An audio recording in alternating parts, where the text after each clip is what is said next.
Sekarang baru saja kita mendengar, baru kemarin ada keputusan DPR Undang-Undang Cipta Karya, Cilaka namanya, disingkat Cilaka.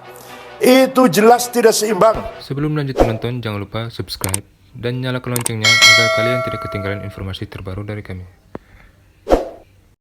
Hanya menguntungkan satu kelompok, hanya menguntungkan konglomerat, kapitalis, investor, tapi menindas, menginjak kepentingan atau nasib para buruh, para petani, rakyat kecil. Dengan sanksi pidana ketenagakerjaan dalam RUU Cipta Kerja dikembalikan sesuai dengan ketentuan Undang-Undang Ketenagakerjaan Nomor 13 Tahun 2003 dengan proses yang dipertimbangkan secara seksama.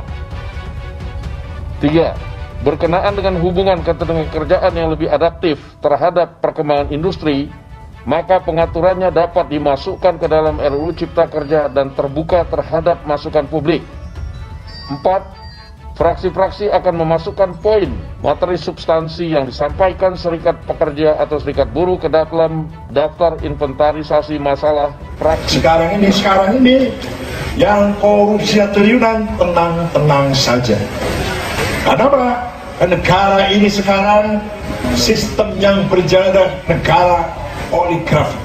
Ini negara dikuasai oleh orang-orang yang punya duit atau didukung oleh orang yang punya duit.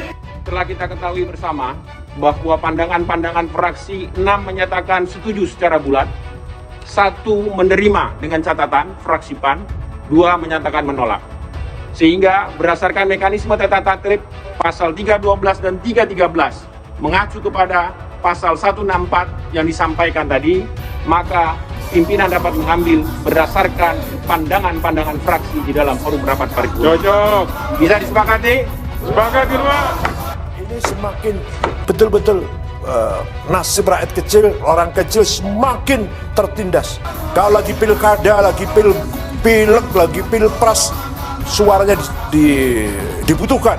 Rakyat kecil suaranya dibutuhkan. Tapi kalau sudah selesai, ditinggal. Tidak boleh mengorbankan rakyat kecil.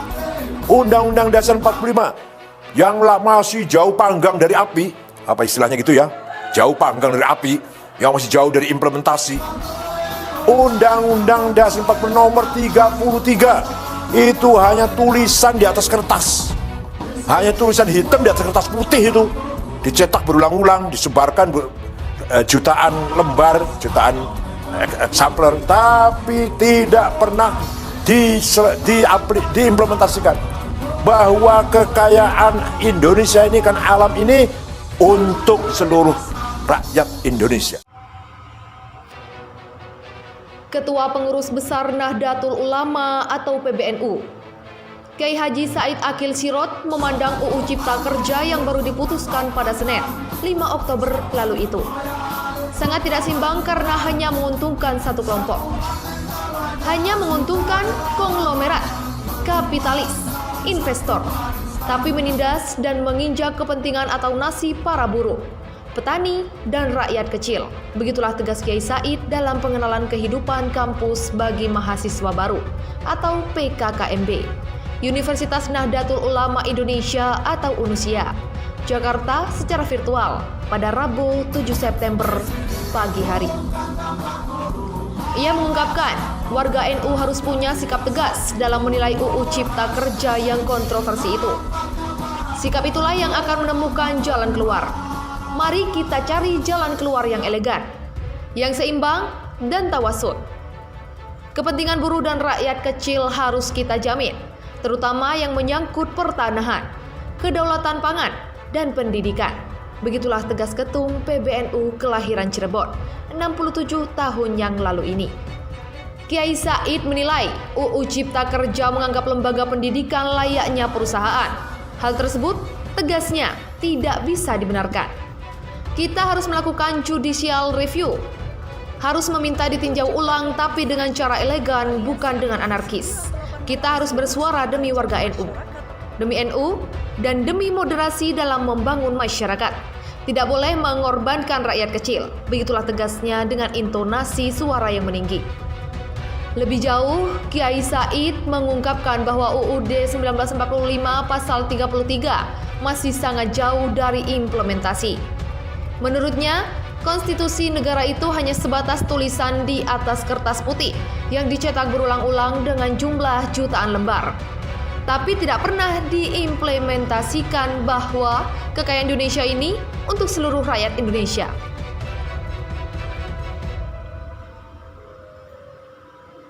Apa itu sudah diimplementasi? Sama sekali tidak. Bahkan yang kaya semakin kaya dan yang miskin kian miskin. Begitulah tuturnya miris. Terlebih lanjutnya, di era keterbukaan seperti sekarang ini sangat bebas dan liberal. Ditambah dengan sistem kapitalisme, membuat nasib rakyat kecil semakin tertindas. Kiai Said menilai para politisi hanya memanfaatkan rakyat untuk kepentingan suara. Kalau sedang pilkada, pileg, dan pilpres, suaranya rakyat dibutuhkan. Tapi kalau sudah selesai rakyat ditinggal. UUD 1945 pasal 33 itu hanya tulisan di atas kertas, tapi tidak pernah diimplementasikan. Begitulah tegasnya. Saya berharap NU nanti bersikap untuk menyikapi UU yang baru saja diketok ini. Dengan sikap kritis tapi elegan. Tidak boleh anarkis karena tidak ada gunanya itu. Begitulah katanya. Ma'arif NU dan Sarbu Musi akan lakukan judicial review. Diberitakan sebelumnya, terdapat berbagai pihak yang telah menolak dan keberatan atas disahkannya UU Cipta Kerja. Lembaga Pendidikan atau LP, Ma'arif NU, Konfederasi Serikat Buruh Muslimin Indonesia atau Sarbu Musi, dan Pergerakan Mahasiswa Islam Indonesia atau PMII berada dalam satu barisan menolak UU Cipta Kerja. Ketua LP Ma'arif NU, Zaid Arifin Junaidi mengaku kecewa lantaran Komisi X sudah menyampaikan ke publik bahwa pasal-pasal pendidikan dalam RUU Cipta Kerja di-drop.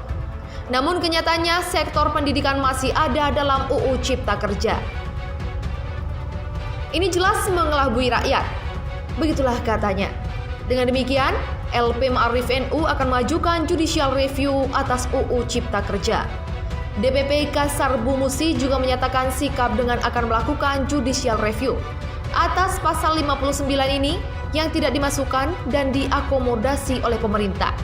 Pada dasarnya, Sarbu Musi menerima tapi dengan catatan. Catatan itu kenapa kok kesepakatan pasal 59 itu tidak diakomodir? Padahal jantungnya Serikat Buruh ada di sana. Makanya kita akan melakukan judicial review terkait pasal itu. Begitulah kata Wakil Presiden Dalam Negeri DPP Sarbu Musi, Sukitman Sujanmiko. DPR RI telah meresmikan rancangan undang-undang atau RUU Omnibus Law Cipta Kerja menjadi undang-undang atau UU. Salah satu poin yang banyak disoroti yakni terkait pengurangan nilai pesangon dari 32 kali menjadi 25 kali.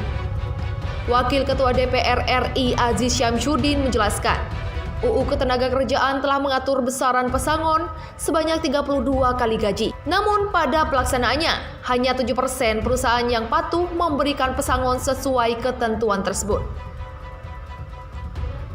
Atas dasar itu, menurutnya, pekerja selama ini nyatanya tidak diberi kepastian mengenai besaran pesangon yang diterima. Selain itu, ia menyatakan angka pesangon yang tinggi tersebut turut berdampak pada lemahnya minat investasi ke Indonesia. Jumlah besaran pesangon yang sangat tinggi dibandingkan dengan negara-negara lain menimbulkan keengganan investor untuk berinvestasi di Indonesia karena tingginya beban biaya perusahaan. Begitulah jelasnya kepada liputan6.com.